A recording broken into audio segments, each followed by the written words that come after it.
Good morning, ladies and gentlemen. Welcome back to the channel. It's your friendly neighborhood Armenian here with another video. It's freaking cold out today. We just officially finished Thanksgiving, post Black Friday, and it is a chilly Saturday morning. But today we're going to be filming an update video on the GR Corolla. It's been about 7 to 8 months ownership of the car, 2,000 miles later, what I think about it, how the car is doing so far, any little nuances or things about the car. I just want to kind of drive and talk about the car. So let's start up the car and get a nice cold start with the FI exhaust system that's on the car. All right, first things first, I'm gonna go ahead and open up the valves of the FI exhaust system with the FI app. The key currently is still not working. We'll get into that later, but I'm gonna go ahead and use the FI exhaust app. And you can see right now it says street mode. That's basically valves closed. I have the car in accessory mode right now, so it's not on yet. We're gonna go ahead and hit the race. I don't know if you heard that, but the valve just opened up outside. And let's go do a quick cold start with the valve open.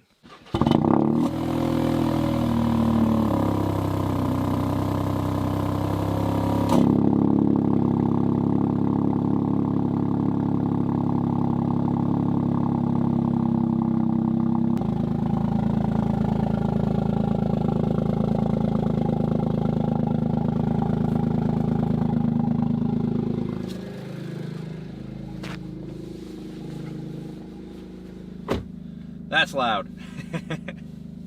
That is a loud. All right, let's go ahead and put it.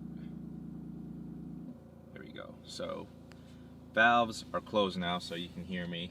Just let it get down to temps. It's not really that insanely loud in the cabin with the valves open, but just on cold start.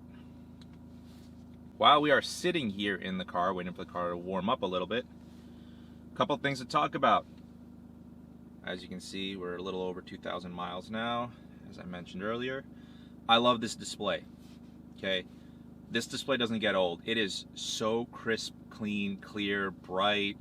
It's definitely customizable. I very much love, I love this gauge cluster in this display.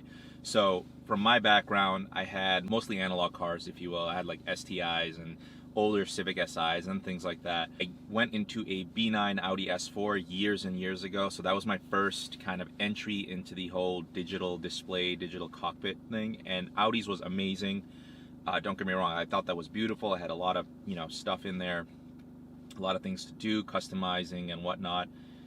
Then I had the Supra, which was kind of a digital, it was like half and half. It wasn't like the BMW Z4's display.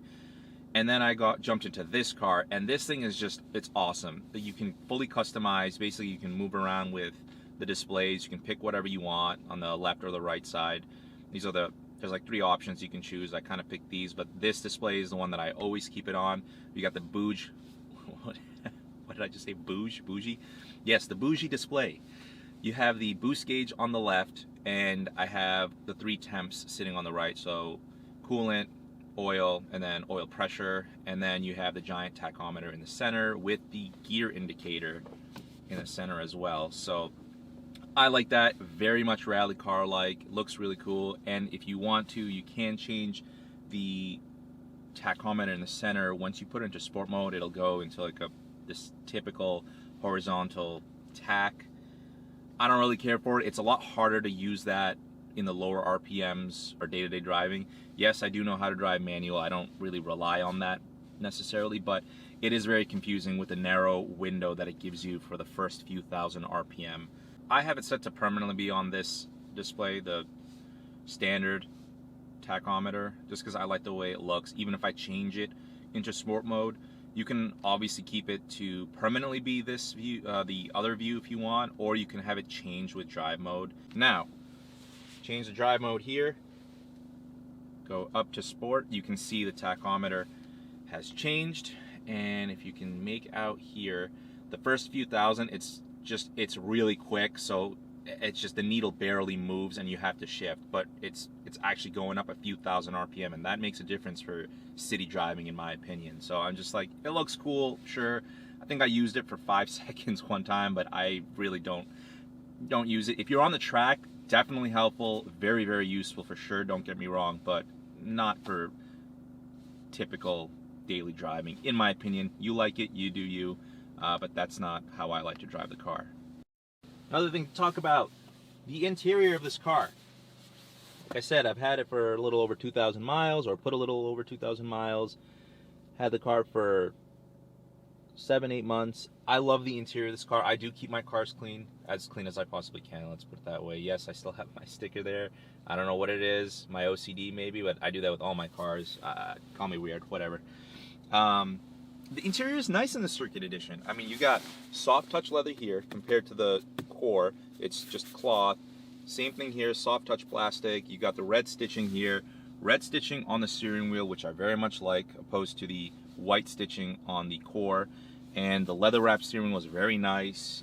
It just continues all the way through the console. You see, like the center area, the stitching on the shift boot, which is in red in the Circuit Edition, the red stitching all around here on the e-brake. It continues in the back seats.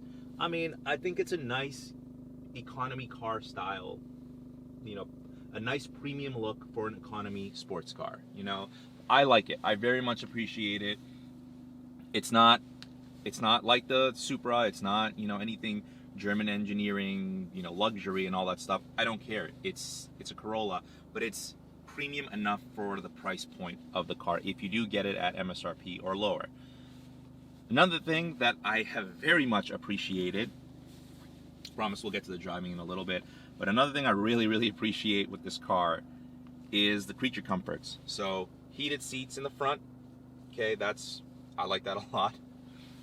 Heated steering wheel right there, okay, I love it. And this thing works like a charm, okay. It heats up real quick, really nicely all around. Here in Massachusetts, it's very much needed. I have been using it every day. I drive this car for the last couple weeks, to be honest, and it's awesome. It is very nice. So I love having things like that. All right, car's warmed up. Let's just go for a quick cruise.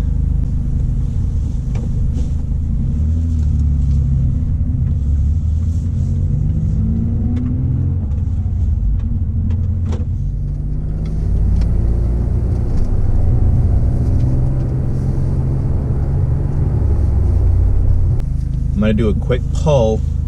What we'll do is, let's go into track mode. So that's 50-50 torque distribution front rear. We'll go into sport mode, traction into sport, and we'll do a quick pull.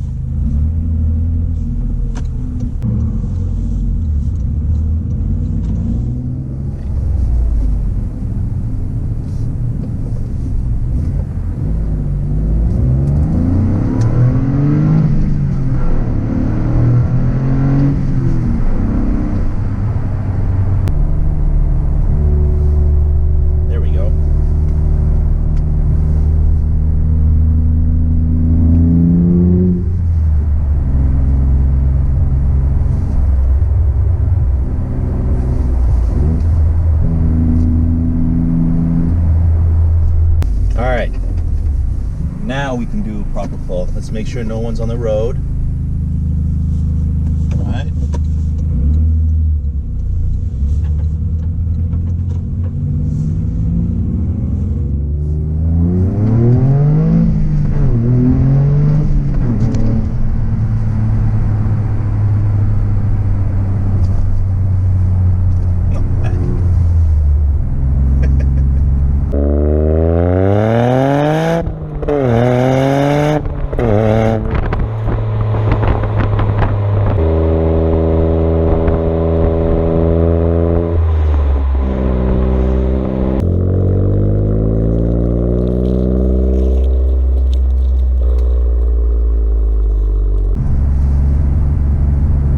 So much fun. That's the other thing. I love how fun this car is. The Supra was fast, the Audi S4 was fast. This is not a fast car. It's quick. It's definitely a quick car. It is not a slow car, but it's just so fun to drive.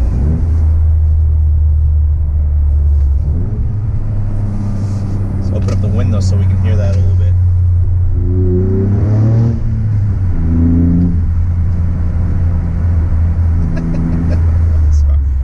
It really does remind me of my 2013 STI I had way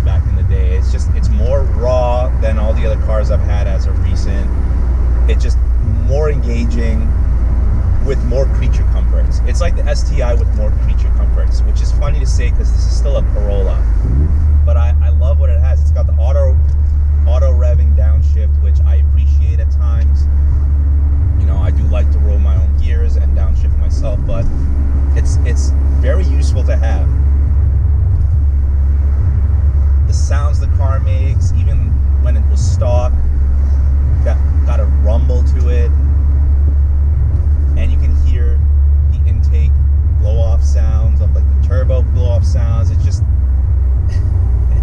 I love it. And when you put it in sport mode, the steering gets a bit heavier for sure. It's very noticeable, and the throttle response is a lot sharper. Definitely noticeable.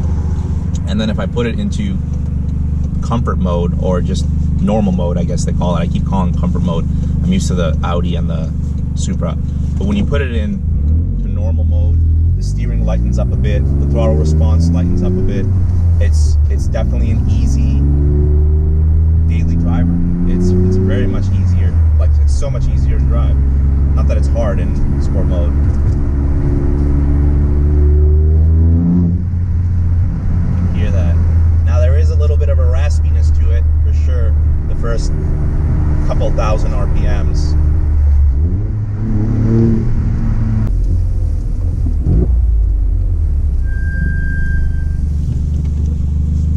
Sport brakes, and it's cold out. I'm used to that. I've had a number of cars with larger brake calipers, so it doesn't bother me that much, but when people do see that, they immediately assume, you need to change your brakes, buddy. I love this car. I truly love the car. Very happy with it after all this time. It's just, overall makes me super happy. Let me go ahead and turn the valves off, or close the valves. There we go. It's a lot quieter. Valves work awesome. I love the FI exhaust system I put on the car. It sounds great, quality's great. If you haven't seen the install video, put a card up here. And if you want to listen to just some sounds of the exhaust alone, I'll put another card up here where I do just that. The car is awesome. It has everything I need. After 2,000 miles, a few things I like about the car. I love the interior cabin of the Circuit Edition. I think it's definitely way more premium in here than the Core. Like, there is definitely a price difference between the Core and the Circuit Edition, and you get what you paid for, in my opinion. Some of the things you can purchase, like the hood and the wing in the back, from the Circuit Edition, but the other stuff you just can't. You can, but it's just, what's the point of going through the hassle? These seats are awesome. It's the same seats in the Core. I love the mixture of leather and Alcantara perforation in the center. I think they're really nice to look at. Very comfortable seats. I like them. I just love it. I love what it feels like in here in general. Nice premium feel with, I don't know, I just love the inside of the interior of the car. Another thing, I love driving this car. I love how the car drives. It doesn't need 1,000,000 horsepower, and it's still so fun to drive. It's a usable power. It's quick. It's not slow, but it's quick for sure. And it handles, oh man, the handling of this car is unbelievable. For the price of a car, for a Corolla, it just handles awesome on the back roads. And that's mainly why I got this car, to basically make it a street car, back road carver. It's an awesome car to drive. Feels great. The transmission is awesome. I'm coming from STIs and a bunch of Civic SIs, like I mentioned earlier. My opinion, nothing beats Honda's 6-speed manual. It just nothing, and I have no problem admitting that, because it's the truth. But this 6-speed is wonderful. It's very easy to use. It's a little bit notchy, but when it gets in, when it gets into gear, it definitely rewards you. It feels good once you get it in gear. I also love the sound of this car. That doesn't get old. I loved it when it was stock. I thought it was actually pretty perfect in its stock form. In stock form, you can't open and close the valves manually yourself. Doesn't matter what mode you're in, but the valves do open up at certain periods. It's open during cold start and idle, and then it shuts down for the first few thousand RPM, and then wide open throttle and higher RPMs, it opens up. So it sounded great.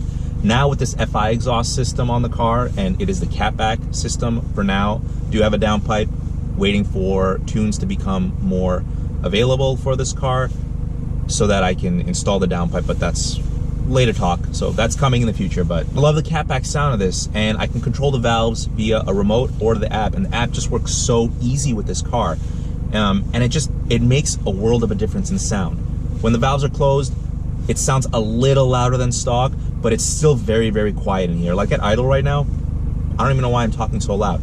It's pretty quiet in this cabin. Really, you can hear the engine sound.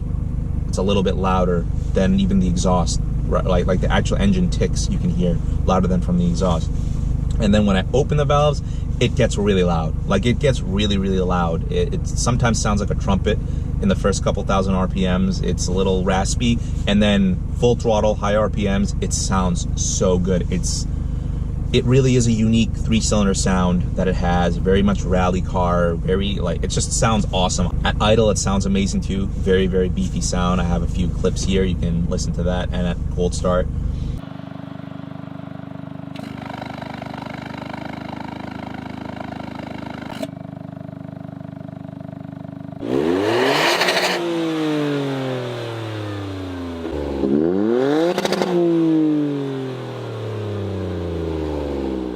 Another thing that I do love, and I haven't really gotten to utilize it just yet, is the all-wheel drive system in this car. It feels like the STI, and I'll keep bringing up that car, but this car just really does feel like an STI. It feels like an STI hatch. We're getting to the winter months now. It's definitely getting a lot colder very quickly here in Massachusetts. No snow yet. Nothing crazy has happened. Usually in the next month or so, we'll start seeing some snow show up. I'm very, very excited to try this in the snow and see how the all-wheel drive really, really does do, because it's not a full-time all-wheel drive system like Subarus and Audi's Quattros are. It's more of a front-wheel drive based all-wheel drive system. I do have winter tires, snow tires on order, so those will be going on the car potentially in the next week or two, and this car will be ready for snow time. So I'm very excited to try this car in the winter. This car is definitely going to get used. It's going to get driven. I'm choosing this car to be my only car. Currently, we have my wife's car as well, which is another all-wheel drive turbo hatch, the Mazda 3 hatch. But I'm choosing this to be my only car for the time being, and it's doing pretty well so far. Winter is going to be the big test for me to see what it's going to be like. A couple of things that I've noticed after a couple thousand miles. There's a couple rattles in the car. Nothing insane, nothing major, one of which I recently discovered in my latest video, the POV video. This thing right here rattles like crazy when you're driving. Valves open or closed, doesn't matter. More prevalent when the valves are open, for sure. When you're cruising and you're on load, the interior feels like it's rattling. It's not, but this thing vibrates and rattles like crazy. I'll try to put a clip here so you can reference it. It's this. Okay, we've solved what it is. Hey, you hear that? 6th gear, the rattle. All right, now. Nope. All right, that is successful. But it rattles. I'm glad I figured out what's causing it, so looking to fix this in hopefully the near future. The other thing that rattles is this glove box. This one is way more annoying than this. You'll hit bumps and you hear, it's just like, it's quite annoying. I think there's an easy resolution for that too. I'll probably put some padded foaming, and that's about it, which is funny to say because we're in a Toyota Corolla. Yes, it's the GR Corolla. It's the most expensive Corolla trim, but it's still a Corolla at heart. So I was expecting way more rattles going in. Like I really, really was expecting everything to squeak and rattle and clunk and whatnot. It's not. I've hit some big bumps. I hit it pretty frequently, to be honest, because the roads in Massachusetts are just so freaking terrible. It's awful. So you're gonna hit some stuff. You're gonna hit dirt roads. You're gonna do this and that, and it's not that bad. I'll be driving, going into it, thinking, oh God, it's gonna, oh, not so bad. All right, pretty good. So it's not that bad. The Supra had way more rattles. The STI had rattles. The Audi S4 had a ton, which we won't get into that one. That one was really bad. But this one is not so bad. It's very livable. Again, it's only 2,000 miles. Curious to know, you know, 15, 20, 30, 40 plus thousand miles, what it's going to be like. This will be a long-term car. I will not be selling this car because I love this car. So we'll see what it's like in periods. So the next time we do this check-in, maybe I'll wait for 5,000. Maybe I'll even wait for 10,000. I feel like 3,000 miles might not make that much of a difference, but we'll see what comes up. But really, that's... Oh, and one more thing. So another thing that's not a deal breaker, but something I've noticed, and this I noticed way before 2,000 miles, but I'll bring it up again, is the hatch space. Really not that much space just because of the elevated trunk floor, because of the batteries back there. It's just not that much space. So there's enough if you're just yourself or you and a partner. But if you're someone that's got a family and you like to lug around a ton of stuff and go on very long road trips, there's not much space in the hatch for things like that. You can lower the rear seats, and so you will have a ton of space, but definitely not the segment winner here as far as space goes in the hatch. The Supra, to me it feels like it. Some people have said no, but to me it definitely felt like the Supra's hatch, the A90 Supra hatch, had way more space in the back than this car. I go grocery shopping in this car a lot, and I've noticed that I can't put as many things in the hatch without the seats going down as I could in the Supra, like significantly less. So it's funny to me. It's not, again, not a deal breaker because we got a couple cars and there's still plenty of space. You know, I don't go shopping for animals, so like we're fine. Yeah, overall I love this car so much. 2,000 miles in, 2,000 very happy miles in. I can't wait to put some more miles in the car, do some more mods on the car, and just see where things go. I do have a few mods that are in already, so I have an intake that's going to be going on next week, and we'll cover that when the intake goes on. Potentially will be next week's video once that's installed.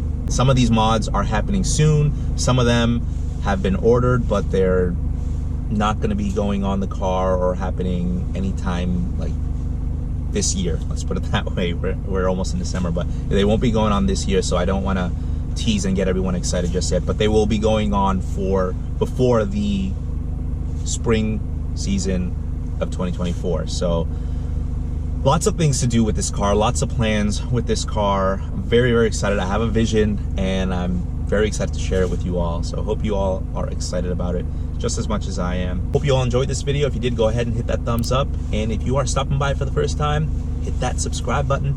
Got tons of content. Very excited to share with you all, as you can see from the ridiculous grin on my face. Also, leave a comment down below. Let me know your thoughts about anything you want to ask, to be honest with you. Any questions you have on the car, I can make videos based on any questions you have as well, to the best of my ability. And as always, thank you all so much for watching. Till next time, peace. Love this car. I love it.